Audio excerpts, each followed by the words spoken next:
میرے آقا حضرت محمد مصطفیٰ علیہ الصلوۃ والسلام نے بیان فرمایا کہ ایک بنی اسرائیل کا شخص کل قیامت کے دن اللہ کے حضور حاضر ہوگا۔ یا رسول اللہ کس حالت میں ہوگا؟ میرے آقا فرماتے ہیں 500 سال اس نے عبادت کی ہوگی اللہ کی، اور عبادت بھی کس طرح؟ ایک تو ہے عبادت 500 سال، حضور نے فرمایا ریاکاری سے ہٹ کر وہ عبادت ہوگی، بغیر ریاکاری کے۔ آج 5 دن ہم ریاکاری کے بغیر جو ہے عبادت نہیں کر سکتے۔ میں نے جو تہجد پڑھی تو جب تک 6 لوگوں کو نہ بتایا صاحب آج تو تہجد بھی پڑھی تھی، اس وقت تک بات ہضم نہ، یہ ریاکاری ہے۔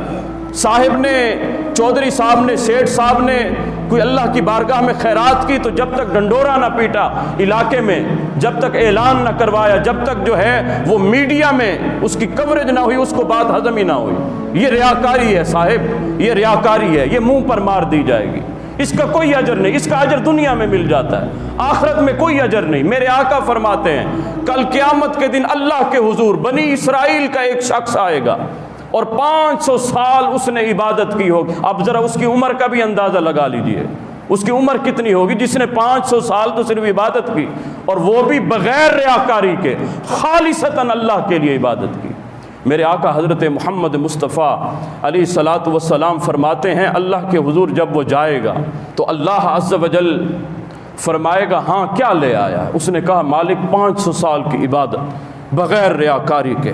تو میرا رب فرشتوں سے فرمائے گا جاؤ اس کو میرے فضل سے جنت میں لے جاؤ، میں نے اس کو اپنے فضل سے جنت عطا کر دی۔ اب وہ شخص عبادت گزار جو تھا وہ وہیں رک جائے گا، کہا گا مالک تیرا فضل بھی، تیرا کرم ہے، لیکن یہ جو پیچھے 500 سال کی عبادت ہے وہ کہاں جائے گی؟ مالک میں تو 500 سال تیری عبادت کرتا رہ گیا، خالصتاً تیری عبادت ریاکاری سے پاک، کسی کو بتلایا نہیں، کسی کو دکھلایا نہیں، کسی کو معلوم نہیں، لیکن میں تیرا عبادت گزار بندہ رہا۔ مالک اس کا اجر کہاں جائے گا؟ یعنی وہ اپنی جو ہے وہ عبادت کی اب جو ہے وہ اللہ کی بارگاہ میں جو ہے اس کی تعریف کروانا چاہتا ہے، میرے مالک میری عبادت کہاں جائے گی؟ اللہ فرمائے گا اچھا عبادت کے بدلے حساب و کتاب ہو جائے؟ تو وہ کہے گا ہاں میری عبادت جو 500 سال کی ہے وہ بھی رکھی جائے، اور اس کے بعد جو ہے وہ ترازو پر جو ہے وہ تیرا نام، تیری حکم پر فیصلہ کیا جائے۔ اللہ فرمائے گا ہاں فرشتوں اس کی بائیں آنکھ کی روشنی، اب ذرا غور کیجئے، جسم پورا نہیں رکھا گیا، اللہ فرمائے گا اس کی بائیں آنکھ کی بینائی، یہ روشنی جو ہے وہ ایک ترازو پر رکھ دو، اور اے فرشتوں 500 سال اس نے جو عبادت کی تھی وہ ایک ترازو پر رکھ دو۔ قسم بخدا میرے نبی حضرت محمد مصطفیٰ علیہ الصلوۃ والسلام امت کو درس دے رہے ہیں۔ میرے آقا فرماتے ہیں جب ترازو پر وہ اس کی نیکیاں رکھی جائیں گی، 500 سال کی عبادت رکھی جائے گی، اور دوسری طرف ایک آنکھ کی روشنی رکھی جائے گی، میرے آقا فرماتے ہیں وہ آنکھ کی روشنی والا پلہ جو ہے وہ بھاری ہو جائے گا، عبادت کم پڑ جائے گی، عبادت کم پڑ جائے گی۔ میرا رب فرمائے گا اے بندے تو نے تو ایک نعمت کا بھی حق ادا نہیں کیا،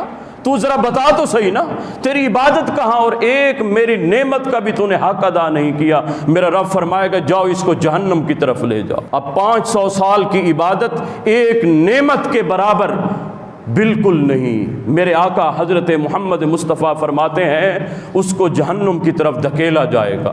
جب جہنم میں فرشتے لے کر جائیں گے تو اتنے میں اس کو یاد آئے گا، وہ اللہ کی بارگاہ میں استغفار کرے گا، میرے مالک مجھ سے غلطی ہو گئی۔ وہ جو عبادت گزار بندہ تھا اب وہ اللہ کی بارگاہ میں استغفار کرے گا، توبہ کرے گا، میرے مالک مجھے معاف فرما دے، مجھ سے غلطی ہو گئی۔ فرشتے دوبارہ لائیں گے اللہ کے حضور، میرا رب فرمائے گا وہ جو استغفار کرتا ہے اس کو تو میں اپنی رحمت سے بخش ہی دیتا ہوں نا۔ تو یہ جو استغفار کرنے والا ہے اب اس کے استغفار کی بدولت میں نے اسے جنت عطا فرما دی، جاؤ اس کو جنت میں لے جاؤ۔ تو حضرات گرامی ذرا غور کیجئے، آج ہم اللہ عز و جل کی بارگاہ میں کس حد تک جو ہے وہ اپنی نعمت کا شکر ادا کرتے ہیں۔ اللہ نے جو نعمتیں ہم سب کو عطا فرمائی، یہ آنکھوں کا صحت کے ساتھ دیکھنا، یہ آنکھوں کی بینائی، یہ چلتے پھرتے اٹھ بیٹھنا، سو جانا، یہ چلنا، یہ پھرنا، یہ کتنی نعمتیں ہیں، کاش کہ ہم اس کو سمجھیں۔